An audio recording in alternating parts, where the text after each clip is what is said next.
Papa millionnaire surprend gouvernante priant pour son enfant malade, la suite est incroyable. Il y a des nuits où le silence semble plus dense que l'obscurité elle-même, où chaque pas que l'on fait résonne dans les couloirs comme s'il réveillait les murs eux-mêmes, et c'est exactement ce que ressentait Alexandre Vautrin ce soir-là, alors qu'il traversait d'un pas lassé et mécanique le long corridor menant à la chambre de sa fille, une fillette de 5 ans qui dormait souvent sans dire un mot, comme si elle avait désappris le langage de l'enfance le jour où sa mère avait disparu de leur monde.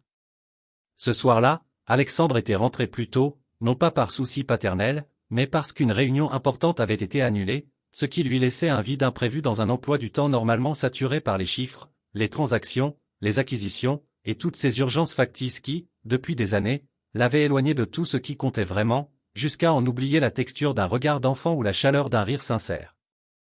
La villa, immense et luxueuse, était plongée dans une pénombre douce, tamisée par les lumières automatiques qui bordaient les murs comme des veilleurs mécaniques, et alors qu'il s'approchait de la chambre d'Elina, une lumière filtrant sous la porte attira son attention, non parce qu'il s'attendait à quelque chose d'inhabituel, mais parce que, dans cette maison, la moindre anomalie prenait aussitôt des proportions étranges, presque surnaturelles, tant le silence y régnait en maître.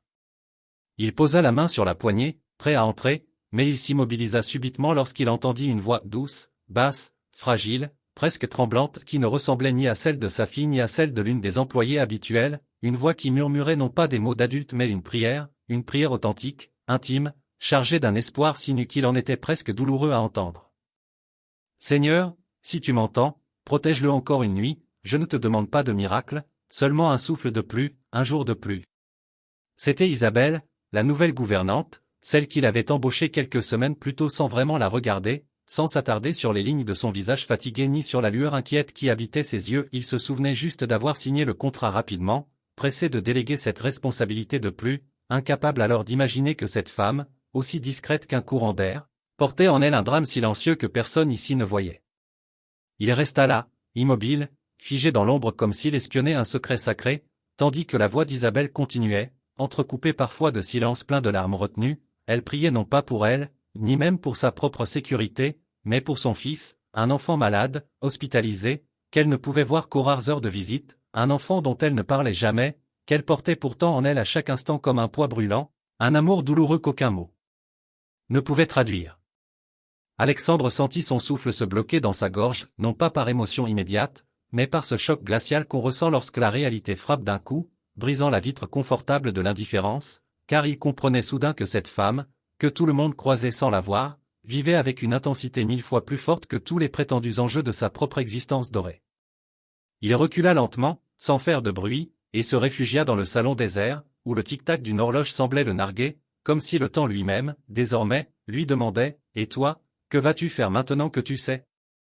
Assis dans le canapé de cuir, les coudes sur les genoux, il ferma les yeux, revoyant cette scène fugace et pourtant gravée dans sa mémoire, une femme à genoux, la tête baissée, les mains jointes, implorant un peu de vie pour un être aimé et quelque chose en lui, quelque chose qu'il croyait mort depuis la perte de sa femme, se remit à bouger, très lentement, comme une douleur ancienne que l'on aurait trop longtemps ignorée.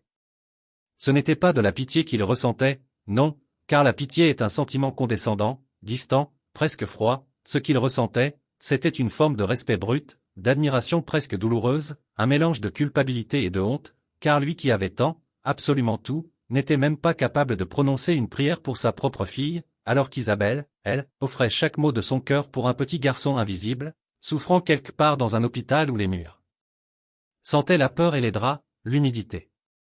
Il repensa à Elina, si silencieuse, si distante, et il comprit qu'Isabelle avait donné à sa fille quelque chose que lui-même n'avait pas su lui offrir, une présence réelle, attentive, une tendresse qui ne se dit pas mais se vit, se ressent dans chaque geste, chaque regard, chaque mot murmurant la promesse qu'on ne l'abandonnerait jamais.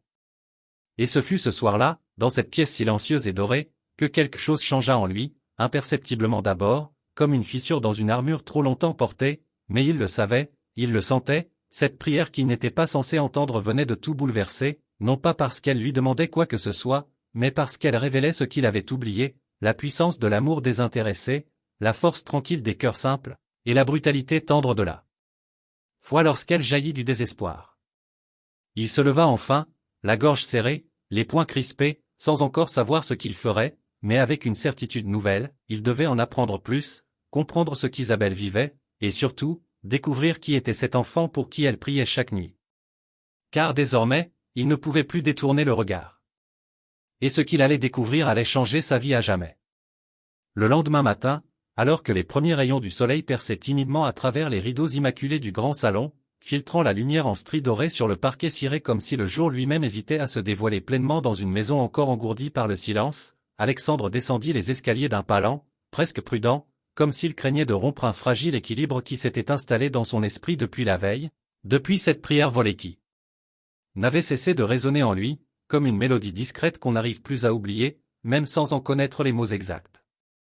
Il trouva Isabelle dans la cuisine, affairée comme toujours à préparer le petit déjeuner d'Elina, ses gestes précis, silencieux, presque rituels, et pourtant il remarqua quelque chose qu'il n'avait jamais vu avant, ou plutôt, quelque chose qu'il n'avait jamais pris le temps de regarder, la façon dont elle vérifiait la température du lait avec la pulpe de son doigt avant de le verser, le soin qu'elle mettait à découper les fruits en morceaux parfaitement égaux, comme si, dans ses gestes du quotidien, se cachait une tendresse absolue, une sorte de prière vivante, incarnée dans chaque détail, chaque mouvement empreint d'attention.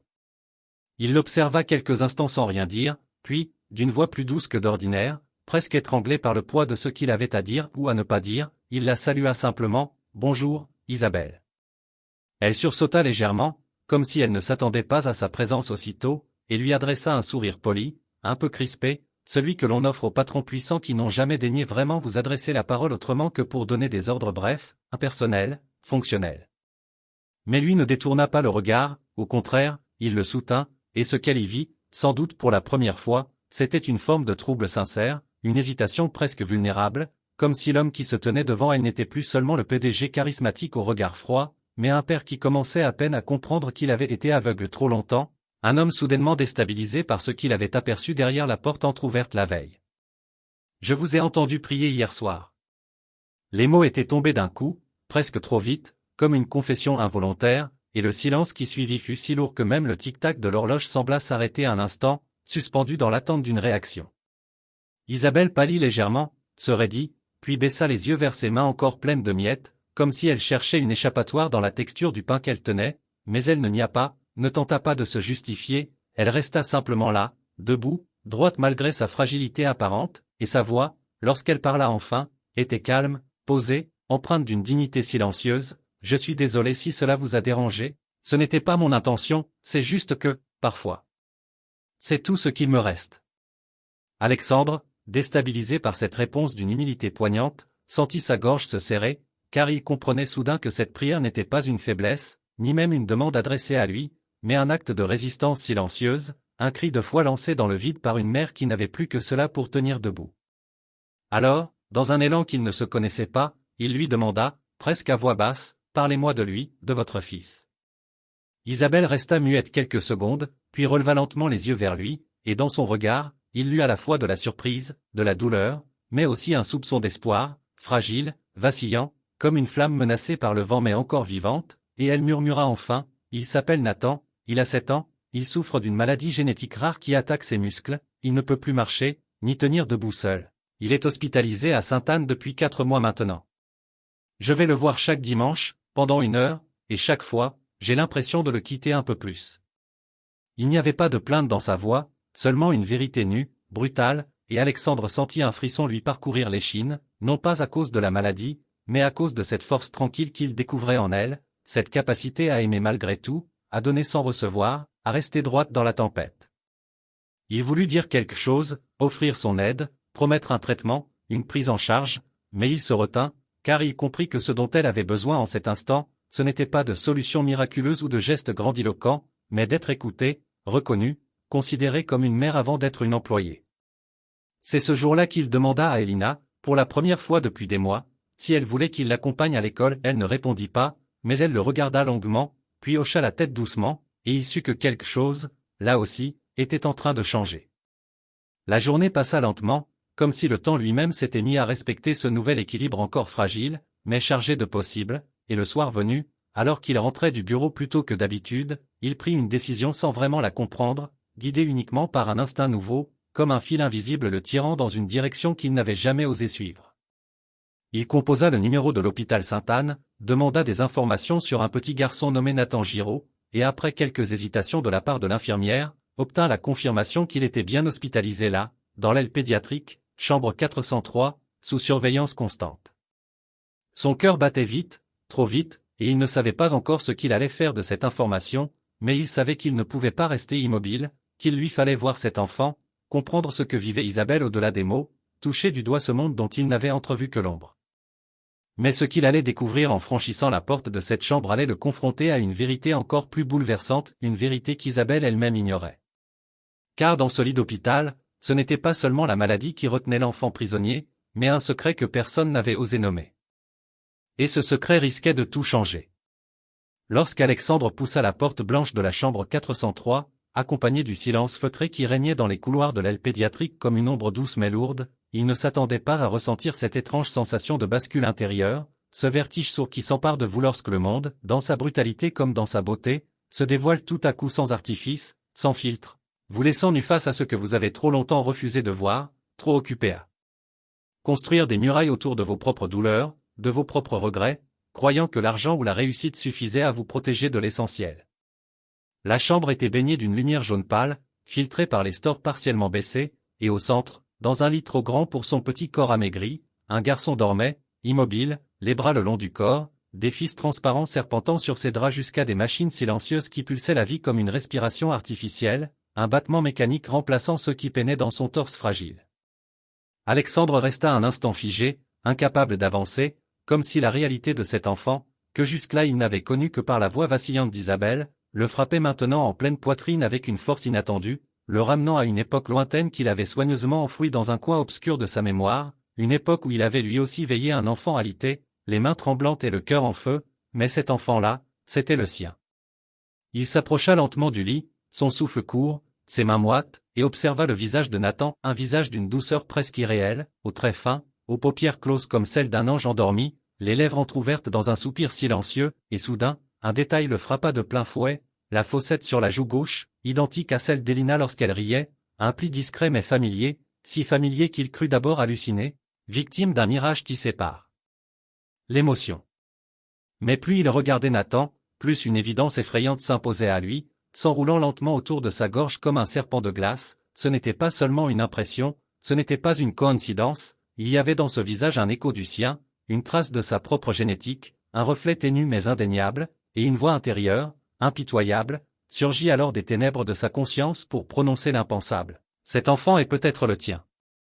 Il recula d'un pas, comme s'il avait reçu un coup, le cœur cognant dans sa poitrine comme un tambour de guerre, les pensées brouillées par un tourbillon d'images anciennes, de visages effacés, de nuits confuses et soudain, une silhouette revint à lui, celle d'une jeune femme brune qu'il avait connue il y a 8 ans, brièvement, intensément, lors d'un gala à Marseille, une liaison fugace mais brûlante qui s'était achevée aussi vite qu'elle avait commencé, sans adieu, sans suite, parce qu'il avait pris l'avion dès le lendemain pour New York, convaincu que le monde lui appartenait et que les émotions ne devaient jamais entraver le pouvoir.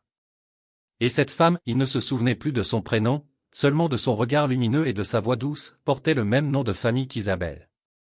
Ce n'était plus un doute, ni même une peur, c'était une certitude terrible qui s'élevait maintenant dans tout son corps. Isabelle n'était pas seulement la gouvernante engagée par une agence, elle était la sœur de cette femme, ou peut-être sa cousine, peut-être même la mère de cet enfant elle-même, et elle lui avait caché la vérité tout ce temps, par nécessité ou par choix, par dignité ou par colère, peu importait ce qui comptait, c'était que la vie lui mettait maintenant sous les yeux un enfant dont il pourrait être le père, un enfant malade, abandonné par la vie et peut-être par lui, sans même qu'il en ait conscience.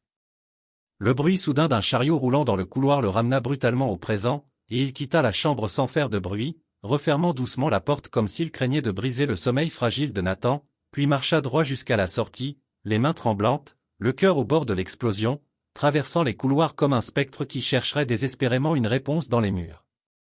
De retour dans sa voiture, il resta un long moment immobile, le regard perdu dans le vide, revivant chaque minute, chaque regard, chaque mot prononcé par Isabelle depuis son arrivée dans sa maison, réinterprétant chaque silence, chaque sourire discret, chaque geste tendre envers Elina, comme s'il redécouvrait un film qu'il croyait connaître mais dont il comprenait enfin les sous-titres cachés. Il comprit alors que ce n'était pas de la compassion, ni même de la simple loyauté qu'il liait Isabelle à sa fille, mais quelque chose de plus profond, de plus intime, un lien que seule une sœur ou une tante pourrait entretenir, peut-être même une mère dissimulée derrière les murs d'un mensonge nécessaire, protecteur, destructeur à la fois. Il ne savait plus s'il devait lui en vouloir ou la remercier, il ne savait plus s'il devait l'affronter ou l'étreindre, il ne savait même plus s'il avait encore le droit de parler de paternité alors qu'il avait été absent, aveugle, sourd pendant toutes ces années, mais une chose était sûre, il ne pouvait plus faire marche arrière. Ce soir-là, il attendit qu'Elina s'endorme, puis il se posta devant la porte de la chambre d'Isabelle, la main levée, hésitante, suspendue au-dessus du bois, incapable de frapper, incapable de reculer, comme un homme sur le point de sauter dans l'inconnu, sans parachute, sans plan, seulement guidé par un besoin urgent de vérité. Et juste avant qu'il n'ose enfin toquer, la porte s'ouvrit d'elle-même. Isabelle se tenait là, les yeux rougis, les cheveux défaits, comme si elle l'attendait depuis toujours. Et dans ce regard échangé, il n'y eut ni colère, ni surprise, seulement la conscience partagée qu'un moment irréversible venait de s'ouvrir, que plus rien ne serait jamais comme avant. « C'est vrai, n'est-ce pas » murmura-t-il. « Nathan, c'est mon fils. » Elle ne répondit pas, mais ses larmes suffirent à le confirmer. Et tandis que le silence s'installait, lourd de révélations, une seule pensée martelait son esprit. Si l'enfant était son fils, alors chaque seconde comptait. Il y a des vérités qui, lorsqu'elles émergent à la surface du cœur, ne libèrent pas immédiatement, mais oppressent davantage, comme si l'air devenait soudain trop lourd, trop dense pour être respiré librement, et c'est exactement ce que ressentit Alexandre en refermant doucement la porte de la chambre, les yeux encore brillants du regard qu'Isabelle venait de lui offrir, un regard qui disait tout sans mots, un regard de mère prise dans l'engrenage d'un mensonge qu'elle n'avait pas choisi, mais qu'elle avait porté seule, comme une croix silencieuse, depuis des années, par amour, par devoir, ou peut-être même par peur. Il se laissa tomber dans le fauteuil du couloir, la tête entre les mains, tentant de reprendre le fil de ses pensées, mais tout semblait se dissoudre dans une brume épaisse, chaque souvenir s'entrechoquant avec les nouvelles révélations, chaque certitude s'effondrant sous le poids de cette réalité inattendue, brutale, irrévocable. Il avait un fils, un enfant de 8 ans qu'il n'avait jamais tenu dans ses bras, jamais entendu rire, jamais protégé des tempêtes du monde, un fils qui vivait. Maintenant à l'hôpital, branché à des machines qui maintenaient ses fonctions vitales alors que lui, Alexandre Lambert, l'homme au compte en banque insondable, n'avait rien su, rien vu, rien fait. Et plus il repassait dans sa tête le fil des événements, plus il réalisait l'ampleur de sa cécité, cette manière dont il avait cloisonné son cœur depuis la mort de la mère d'Elina, refusant de s'attacher à qui que ce soit, préférant les décisions logiques, les contrats signés, les relations éphémères qui ne laissent aucune empreinte sur la peau ou sur l'âme, croyant, à tort, que cela suffisait à le protéger du chaos, alors qu'en vérité, il s'enfonçait dans une solitude polie, dorée, mais terriblement vide. Isabelle, quant à elle, était restée debout, droite malgré les tremblements de ses mains, la mâchoire serrée comme pour retenir un flot de mots qu'elle avait envie de hurler depuis trop longtemps, mais lorsqu'il avait prononcé la question, « Nathan, c'est mon fils, n'est-ce pas ?» Elle n'avait pu que s'incliner légèrement, les yeux baissés, les larmes roulant sur ses joues sans qu'elle tente même de les essuyer, comme si cette vérité, enfin libérée, la brisait et la soulageait en même temps. Alexandre ne savait pas quoi dire. Il avait 1000 questions, mais aucune qui n'aurait pas eu le goût de reproche, de douleur ou de regret. Il voulait comprendre, mais aussi se faire pardonner, sans savoir s'il en avait le droit. « Pourquoi » demanda-t-il enfin, d'une voix rauque, presque brisée. « Pourquoi ne m'as-tu rien dit ? Pourquoi avoir porté ça seule ?» Elle le regarda longuement, puis s'assit face à lui, les mains jointes, et parla d'une voix basse, mais ferme, comme si chaque mot lui coûtait une partie de son souffle. « Parce que je ne voulais pas que Nathan devienne un secret honteux dans ta vie. Parce que je savais qui tu étais, ou du moins qui tu étais à l'époque, un homme en fuite de toute forme d'attachement, un homme blessé qui ne savait plus aimer sans avoir peur de tout perdre. Et surtout, parce que je ne savais pas si tu aurais voulu de lui. » Ces mots, pourtant murmurés avec douceur, le frappèrent comme une gifle. Lui, qui pensait être un père, un vrai, voilà qu'on lui avouait, en face, qu'il avait donné au monde une image si distante, si glacée, qu'une femme avait préféré lui cacher l'existence de son propre fils plutôt que de lui imposer ce poids. « Tu aurais eu le droit de choisir, » murmura-t-il, la gorge nouée. « Même si je n'étais pas prêt, même si j'avais fui, j'aurais dû savoir. » Mais elle secoua la tête, comme si cette discussion appartenait déjà à un autre temps, et qu'il ne servait plus à rien de s'y accrocher. « Ce n'est plus le moment de regarder en arrière, Alexandre. Nathan est malade, très malade. Ce qui compte maintenant, c'est ce qu'on va faire pour lui. Ensemble, si tu en as la force. » Cette phrase l'ébranla plus que tout le reste, parce qu'elle impliquait un choix, une urgence, une responsabilité immense, être père, pas dans un cadre idéalisé de berceau et de premiers pas, mais au cœur de la tempête, là où la peur, la souffrance et l'impuissance vous prennent à la gorge et ne vous lâchent plus. Il releva la tête, la regarda droit dans les yeux, et dit simplement. Je ne te laisserai plus jamais seul. À cet instant précis, une infirmière apparut au bout du couloir, le visage grave, tenant dans les mains un dossier bleu qu'elle pressait contre sa poitrine comme s'il contenait une vérité trop lourde pour ses bras. Monsieur Lambert?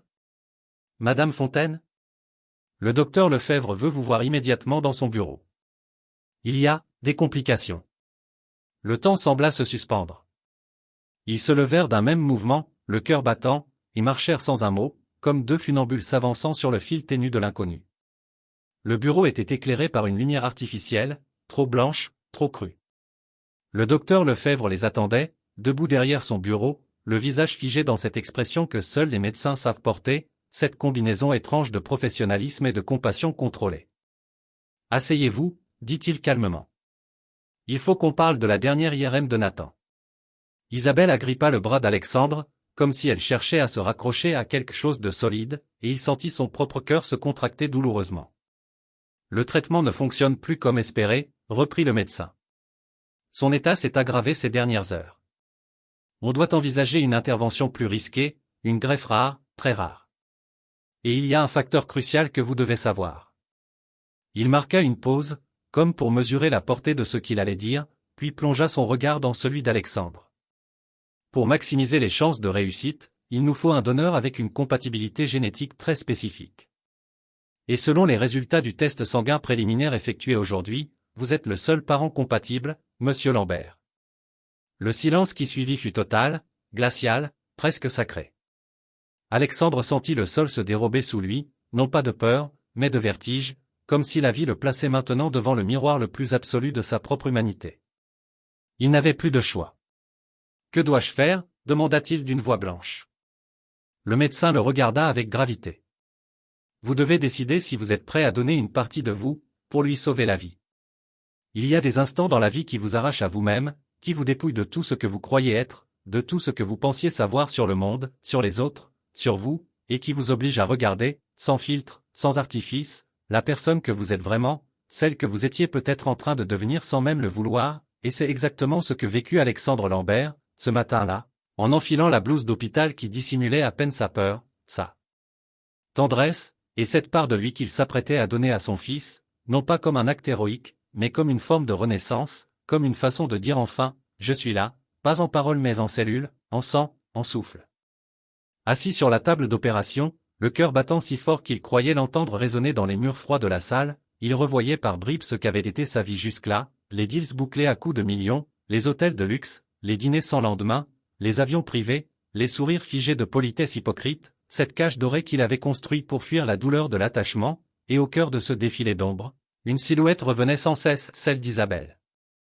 Droite dans sa dignité, lumineuse dans ses silences, incandescente dans ses prières chuchotées pour un petit garçon qu'il n'avait pas su aimer à temps. Il avait signé tous les papiers sans trembler, écouté les explications des médecins avec une concentration presque surnaturelle, et lorsqu'on lui avait parlé des risques, il avait simplement répondu, d'un ton calme mais inébranlable, que perdre un fragment de soi pour sauver son propre enfant n'était pas un sacrifice, mais une réparation, une évidence, peut-être même une bénédiction qu'il ne méritait pas, mais qu'il embrassait entièrement. Isabelle, debout dans le couloir, les mains jointes sur sa poitrine, regardait le balai silencieux des infirmiers avec cette expression qu'ont les mères lorsqu'elles ne peuvent plus rien faire qu'attendre, espérer, prier, et lorsqu'on lui avait dit que l'intervention pouvait durer plusieurs heures, elle n'avait pas bronché, elle avait simplement demandé à rester là, à ne pas quitter cet endroit, comme si son amour, bien qu'impuissant médicalement, avait encore le pouvoir de maintenir l'équilibre fragile entre la vie et le désespoir. Dans la chambre 307, Nathan dormait toujours, plongé dans ce demi-sommeil médicalisé, le visage pâle mais serein, ses petits doigts posés comme une promesse sur le drap blanc, et dans cette pièce saturée d'appareils, de bips réguliers et de parfums aseptisés, il régnait une paix étrange, comme si quelque chose de plus grand que la peur s'y était installé, quelque chose de plus fort que la maladie, peut-être l'amour, peut-être la foi, peut-être simplement la vérité. Les heures passèrent, lentes, pesantes, chaque minute tirant les nerfs comme un fil prêt à se rompre, jusqu'au moment où la porte s'ouvrit enfin, laissant apparaître le visage fatigué mais souriant du chirurgien, et ce seul sourire, ce seul froncement doux au coin des yeux, suffisait à dire ce que les mots ne pourraient jamais exprimer totalement, l'opération avait réussi, les greffes avaient pris, les premiers signes de stabilisation étaient encourageants, et même si la route serait encore longue, incertaine, elle n'était plus désespérée. Isabelle fondit en larmes sans un son, le corps secoué de sanglots muets, puis tomba à genoux, les mains au sol, dans une forme de gratitude animale, primitive, presque sacrée, tandis qu'au fond du couloir, on roulait Alexandre, endormi sous les effets de l'anesthésie, le visage pâle, mais apaisé, comme si une paix profonde venait enfin d'habiter ses traits. Lorsqu'il se réveilla, plusieurs heures plus tard, dans une chambre baignée d'une lumière dorée qui filtrait à travers les stores, il vit d'abord le visage d'Isabelle, penché vers lui, les yeux humides mais souriants, et il sentit, sans comprendre tout de suite pourquoi, qu'il était de retour dans un monde plus dense, plus réel, un monde où l'on sentait battre le cœur des choses à chaque seconde. Elle lui prit la main, la serra longuement, et murmura. « Il va vivre, grâce à toi. » Et lui, sans réfléchir, sans vouloir contenir les larmes qui montaient enfin, dit simplement.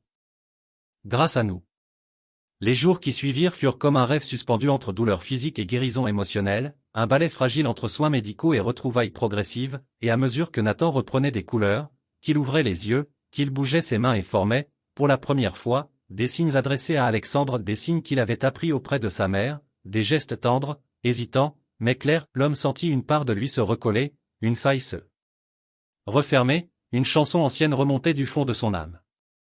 La première fois que Nathan leva les doigts pour signer « Papa », Alexandre sentit son cœur exploser de silence, et ce silence-là, ce silence pur, dense, lumineux, contenait plus d'amour que tous les mots du monde. Ils sortirent de l'hôpital ensemble, plusieurs semaines plus tard, Alexandre marchant lentement, encore affaibli, mais soutenu par la main de son fils et le regard d'Isabelle, et ce jour-là, il ne portait ni costume, ni montre de luxe, ni masque sur le visage, mais un simple pull gris, une barbe naissante, et une expression calme, celle des hommes qui n'ont plus rien à prouver, seulement tout à offrir. Il racheta une maison en bordure de ville, simple mais lumineuse, avec un grand jardin où Nathan pouvait courir, dessiner dans la terre, signer des histoires à sa mère, et peu à peu, la vie se reconfigura autour de nouveaux repères, les petits déjeuners faits de sourires, les couchers entrecoupés de récits en langue des signes, les silences habités, pleins, puissants, que seul un enfant muet pouvait offrir, et que seul un père guéri pouvait désormais recevoir. Un jour, alors que le soleil se couchait derrière les arbres, Alexandre s'assit dans le jardin, Nathan endormi contre son torse, Isabelle à ses côtés, et regarda le ciel s'embraser de teintes orangées. « Tu penses qu'il nous pardonnera un jour » demanda-t-il doucement. Isabelle posa sa tête contre son épaule, et répondit, presque dans un souffle. Il n'a jamais eu besoin de pardonner. Il savait déjà que l'amour n'est pas ce qu'on dit, mais ce qu'on fait. Et dans ce moment suspendu, tandis que les étoiles commençaient à percer le voile du ciel, Alexandre comprit enfin que ce qu'on laisse dans le cœur des autres, la tendresse, les gestes, les choix silencieux, vaut plus que tous les héritages, plus que les fortunes, plus que les noms gravés sur des plaques dorées. Il n'avait pas été un homme parfait. Il ne le serait jamais. Mais il était devenu un père. Et cela, il le porterait toujours, comme un éclat de lumière en plein cœur de la nuit.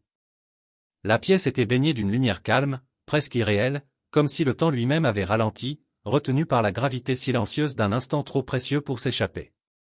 Sur le sol, vêtue d'une robe rouge modeste et d'un tablier blanc qui trahissait sa fonction autant que son humilité, Clara était agenouillée près du lit, les mains jointes, le visage incliné dans une prière muette, le regard fermé sur le monde pour mieux s'ouvrir à ce qui dépassait les mots. Elle ne priait pas par habitude, ni par foi rigide, mais parce qu'elle n'avait plus rien d'autre à offrir que son cœur entier, posé là, à genoux, au chevet de cet enfant qui n'était pas le sien, mais qu'elle aimait avec une force qu'aucune biologie ne saurait égaler. Derrière elle, dans l'embrasure de la porte jaune pâle, Gabriel la regardait sans oser avancer. Il ne voyait pas seulement une baby-sitter, ni même une femme. Il voyait le courage incarné dans la fragilité, la bonté faite chair. Il voyait quelqu'un qui avait su aimer son fils sans condition, sans agenda, sans peur. Clara ne s'était jamais plainte. Pas quand Léo restait enfermé dans son silence. Pas quand les nuits devenaient longues. Pas même quand elle avait découvert les colères de Gabriel, ce père blindé de douleur qui ne savait plus aimer sans se protéger. Mais ce soir-là, en la regardant prier, Gabriel comprit. Il comprit que l'amour véritable ne fait pas de bruit. Qu'il s'exprime parfois par des mains jointes, un genou posé à terre, une respiration lente dans une pièce trop grande. Il comprit qu'elle avait déjà sauvé son fils. Pas en guérissant son mutisme, mais en le regardant comme un enfant entier, et non un problème à résoudre. Et dans cette pièce où rien ne bougeait, où même la lumière semblait vouloir se taire, une promesse naquit. Gabriel s'approcha enfin. Il posa la main sur l'épaule de Clara, doucement, sans dire un mot. Elle leva les yeux, humides mais calmes. Il ne lui demanda rien. Il ne lui expliqua rien. Et pourtant, elle comprit. Car parfois, les plus grandes décisions se prennent en silence.